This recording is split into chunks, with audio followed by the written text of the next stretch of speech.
দুজনের সংসার কখনো কি সংসার হয়? দুজনের সংসারে কি কখনো কাজ থাকে? ওগুলোকে কোনো কাজ বলে নাকি? সংসার তো বলে এটাকে, জয়েন্ট ফ্যামিলিকে।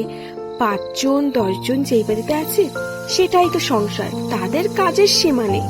আর আমাদের মতো যাদের দুজনের সংসার, তাদের কোনো কাজই নেই। আজকে আমার ব্যস্তময় একটা জীবন শুরু করলাম তোমাদেরকে সাথে নিয়ে। সকলকে জানাই গুড মর্নিং এভরিওয়ান। মহারাষ্ট্রের ছোট্ট একটি গ্রাম থেকে আমি বিউটি তোমাদের আরো একবার অনেক অনেক স্বাগতম, ভালোবাসা জানিয়ে এই ছোট্ট ব্লগটি শুরু করছি। আশা করছি তোমাদের খুব ভালো লাগবে আজকে এই সারাদিনের ব্লগটা তোমাদের জন্য। তো চলো আমি কি করছি কি না করছি, আর এই সারাদিন এই ব্যস্তময় জীবনের মধ্যে দিয়েও আমি কিভাবে নিজের জন্য একটুখানি টাইম বের করি সেটাই তোমাদের সাথে শেয়ার করবো, আর সেটাই দেখাবো। আর এই ব্যস্তময় জীবনের মধ্যে কত কি হাসি ঠাট্টা কান্না লুকিয়ে আছে সবটা তোমরা দেখতে পারবে, সবটা বুঝতে পারবে। তো সকাল সকাল দেখো, চা খাওয়ার পর আর ভিডিও করা হয়নি। সকাল সকাল খেয়ে নিয়েছি, আলু সিদ্ধ ভাত করেছিলাম। সবাই জানে শীতের সময় একটু আমার আলু সিদ্ধ ভাতটাই সকাল সকাল হচ্ছে। তো সেগুলো খাওয়ার পর আমি একটা ক্রিম বানিয়েছি, সেটা হচ্ছে দুধের মালাই দিয়ে অ্যালোভেরা দিয়ে একদমই ঘরোয়া পদ্ধতিতে একটা ক্রিম।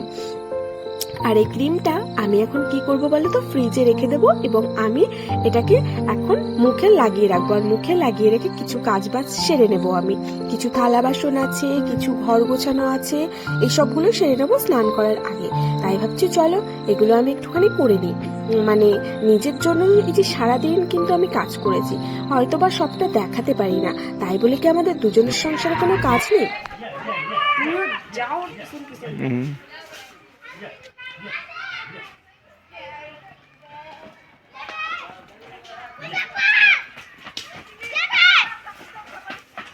ওই বাথরুমের ওনে যাও, সামনে করো। হাই এ ভগত তুঝে উড়া দে পারে।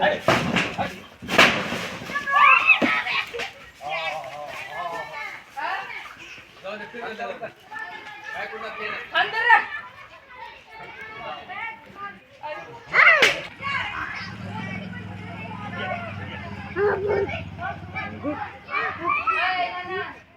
और किसी ने कैसे दूध खाते था कुछ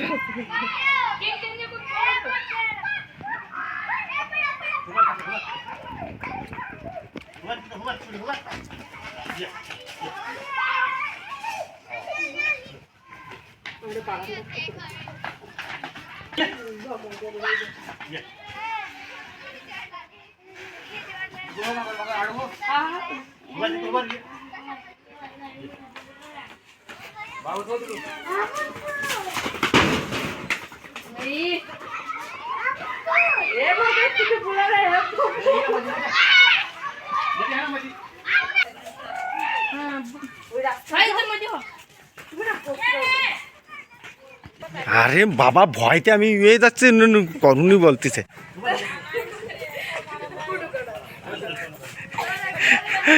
হ্যাঁ হ্যাঁ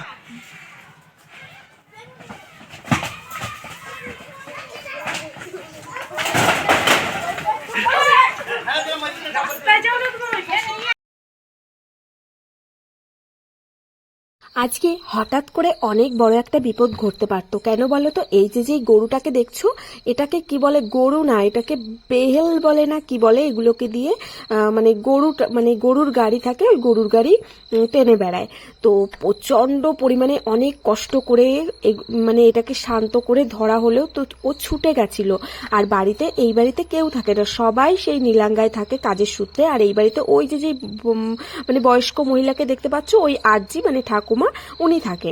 তো কি বলবো, অনেকটা কষ্টের পর তাকে ধরতে পারলো পাড়ার লোকজনগুলো, তাদের বাড়িতে তো কেউ নেই। তো তারপর দেখো এই যে আমি স্নান করে নিচ্ছি। চলো স্নান, এই গরুটার জন্য অনেক কাজবাজ করতে দেরি হয়ে গেছিল। তারপর চলো থালা বাসন ধুয়েছি, ঘর মুছেছি, তারপর ঘর মুছে বিছানা টিছানা পরিষ্কার করেছি, মামামকে খাইয়েছি। মানে অনেক অনেক অনেক প্রচুর কাজ ছিল। কিছু ডাল ফাল ছিল, সেগুলো আবার পরিষ্কার করলাম। মানে ডাল ফাল বলতেও কি বলতো, মানে মুগ ডাল, মুসুরির ডাল, এগুলো একটু পরিষ্কার করে কৌটায় কৌটায় ঢেলে রেখেছি। তারপর শুধু পুজো দিতে এসেছি। তো স্নান করা হয়ে গেছে, চলো আমি এখন পুজোটা দিয়ে নিই, পরে তোমাদের সাথে কথা হবে।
তারপর খেয়ে দিয়ে একটু রেস্ট নিচ্ছিলাম, তারপর আমার একটা পার্সেল এসছে। তো চলো পার্সেলটার মধ্যে কি আছে। আর লম্বা করে ভিডিওটা করা হয়েছে বলে ফুল তোমরা দেখতে পাচ্ছ না। আমি খুব সুন্দর একটা ড্রেস অর্ডার দিয়েছিলাম, তো সেটাই এসছে অনলাইনে। তো সেটা কেমন হয়েছে চলো ঝটপট করে দেখে নিই। আমার তো প্রচন্ড ভালো লেগেছে ড্রেসটা। তো ড্রেসটা পরে কেমন লাগছে সেই ফটোটা আমি তোমাদেরকে দিচ্ছি। তো অবশ্যই কিন্তু জানিও আমাকে কেমন লাগছে। এডিট করার সময় ফটোটা দেওয়ার চেষ্টা করলাম কিন্তু দিতে পারলাম না, লম্বা করে তোলা আছে বলে, তাই ইউটিউবে নিতে পারলো না। তো চলো অন্যদিন একটা ফটো নয় দেখিয়ে দেবো তোমাদেরকে কেমন লাগছে। দারুণ লাগছিল আমার কাছে। তো লুকটাই পুরো চেঞ্জ হয়ে গেছিল ড্রেসটা পরে। আর এই যে দেখো তারপর একটু ড্রয়িং হচ্ছিল, তো ড্রয়িংটা তো জাস্ট কি বলবো, খুব সুন্দর হয়েছে। মানে এত সুন্দর ড্রয়িং না, মানে দেখে সত্যি মানে কেউ এরকম ড্রয়িং না শিখে এত সুন্দর আঁকতে পারে কি বলবো, এত সুন্দর লাগছিল। ওই যে পাশের বাড়ির যে মেয়েটা, এখানে না সত্যি গ্রামের মেয়েদের কতটা অবহেলা করা হয় না। এই যে এত সুন্দর ট্যালেন্ট, এগুলোকে কিন্তু একদমই কাজে লাগানো হয় না। সে মেয়ে বলে না, মেয়ে হলে আজকাল আর গ্রামেও মানে কত ট্যালেন্ট আছে একটা মেয়ের মধ্যে, সেগুলোকে কিন্তু কখনো তুলে ধরা হয় না। বাড়ির লোকগুলো কেন করে এরকম, আমাদের গ্রামের মেয়েদেরকে কোনো মানে কোনো রকম সুযোগ কেন দেওয়া হয় না এখনো পর্যন্ত, এটা ভাবলেই না সত্যি অবাক লাগে। হয়তোবা আমি কোনোদিনও ওই রকম পরিস্থিতিতে পড়িনি যে গ্রামে বলে তাই কোনো সুযোগ পাইনি, সুযোগ থাকলেও হয়তোবা সেটা হয়ে ওঠেনি। কিন্তু এদের দেখো এরকম কত পরিবার আছে যে সুযোগ আছে অথচ মানে তার ট্যালেন্ট আছে কিন্তু সুযোগটা নেই করে দেওয়ার, যে পরিস্থিতি সবকিছু ভালো আছে যে কেননা সে মেয়ে, সেই জন্য সে কিছু করতে পারবে না। ভাবলেই এখনো খারাপ লাগে যে কত মেয়েদের এখনো সেই সুযোগটা দেওয়া হয় না। কত মেয়ে কত ট্যালেন্ট আছে অথচ তাদের ঠিকঠাক সেই মানে সেই সুযোগটাকে সেই সম্মানটুকুও দেওয়া হয় না। চুপ করো তো, আমার মাথা আমার গরম হয়ে যায়। তুমি আমার সত্যি সত্যি তুমি আমার আগে একটা কাজ করো না, সত্যি আমার মানে মানে সেই সীমা থাকে না রাগের। খাও ফাঁসা দাঁত দিয়ে। তুমি ক্যামেরা একদম কাছে নিয়ে আইছো। হ্যাঁ দেখো এটা কি বলো তো? ওই যে কি দেখা যাচ্ছে ক্যামেরায়? না না দেখা যাচ্ছে না, দেখাচ্ছি তো। এদি খুলে একটু দাও, খুলে দিলে দেখতে পারবে। বৈষ্ণবীর বাড়ির দিকে যাওয়া বন্ধ। তাই এ এই যে আছে লিখে হোয়াইট দিয়েছিল। টোন ফেস পাউডার, এই যে লিখে ফেয়ার এন্ড লাভলি। এ দোকানদার দেখে কি বলে জানো, কত কি অ্যামাউন্টও লিখে দিচ্ছে, কয় কি রেট অ্যামাউন্ট। আমার দেখে করছি কি যে কারে, আমি সে না তোমাদের দাঁতকে আমি করছি কি যে ওই পাশে বাড়ি একটা মেয়ের। এদিকে ডিম, একটা ডিম নিয়ে এসছি, আর এদিকে মাংসটা আছে ফ্রিজে রেখে দিয়েছি। এই যে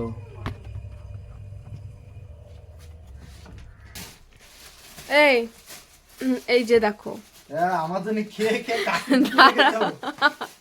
শোনো দা, বড় যেটুকু ওইটুকু সোনা রেখেছে আর এই ছোটটুকু আমার। এ নাও বিল তো দিয়ে তো গেল, ওই বাইরে নাকি দেখো তো।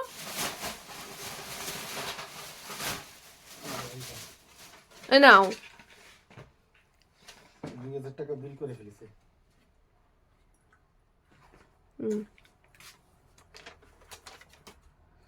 আগে এই ড্রেসে সোনার, এটা আমার, আমি সোনারটাই খাবো। কেন আমারটা কি? তুমি দেখো এই সবার সামনে এরকম করে অপমান করো না। শোনা এটা তোমার মা, অপমান করলে তো ঠিক আছে। সকলকে জানাই শুভ সন্ধ্যা। বিকালবেলা বিকালের কাজকর্ম সেরে জামা কাপড় তোলা, ঘর ঝাড় দেওয়া, বিছানা ঠিক করা, রোজকারের কাজ, তারপর চলে এসেছি সোজা রান্নাঘরে। একটুখানি চিকেন হবে, তো সেই চিকেনটাই হচ্ছিল। কোথায় গেছিলে? হ্যাঁ নিমন্ত্রণ করতে গেছিলাম ভগতকে বাড়ি।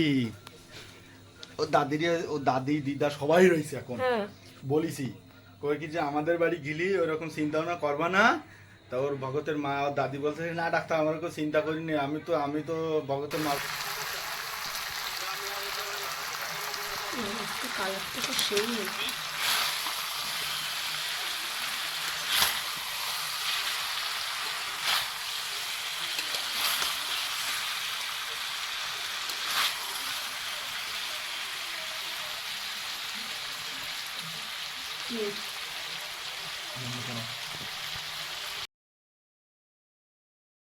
মাম্মামকে তো খাইয়ে দিয়েছি, আর এবার আমাদের চিকেনটা হচ্ছে।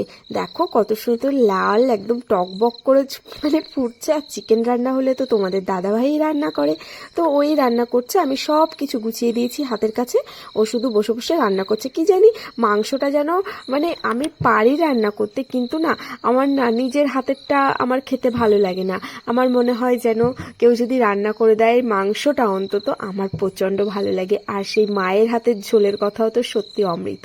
তো চলো এই যে আমরা খেতে বসে গেছি, স্যালাড নিয়েছি আর হচ্ছে এই যে দেখো। আচ্ছা মাম্মাম না ঘুমিয়ে গেছে জানো তো, মাম্মামকে ঘুম পাড়িয়ে দিয়েছে। চলো ঝটপট করে খেয়ে নিই।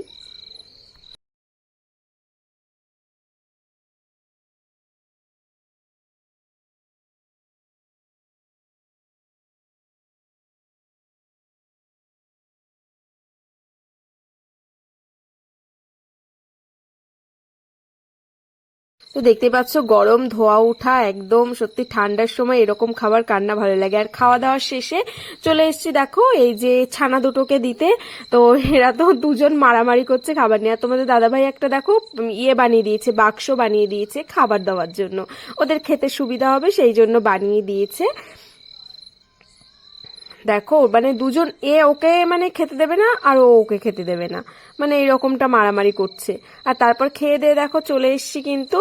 আর এই যে মিষ্টি পান, তোমাদের দাদাভাই মিষ্টি পান এনেছিল। আমার তো দারুণ লাগে মিষ্টি পান খেতে, এটা কিন্তু শখ বসে মানে খাই। আমার কিন্তু ওইরকম কোনো ইয়ে নেই যে আমি খাবো পান খাই, ওই রকম না। তো মাংস খাওয়ার পর একটুখানি পান খেলে মানে মিষ্টি পান খেলে আমার বেশ ভালোই লাগে। তোমাদের দাদাভাই মাঝে মধ্যেই নিয়ে আসে আমার জন্য, আবার তোমাদের দাদাভাইও মাঝে মাঝে খায়। তোমাদের দাদাভাইও কিন্তু এইসব একদমই খায় গেছে। তো চলো আজকের মতো এখানেই বিদায় নিচ্ছি, টাটা। সবাই ভালো থেকো, সুস্থ থেকো, সাবধানে থেকো। আর আজকের ভিডিওতে যদি কিছু ভালো লেগে থাকে একটা লাইক কমেন্ট করো।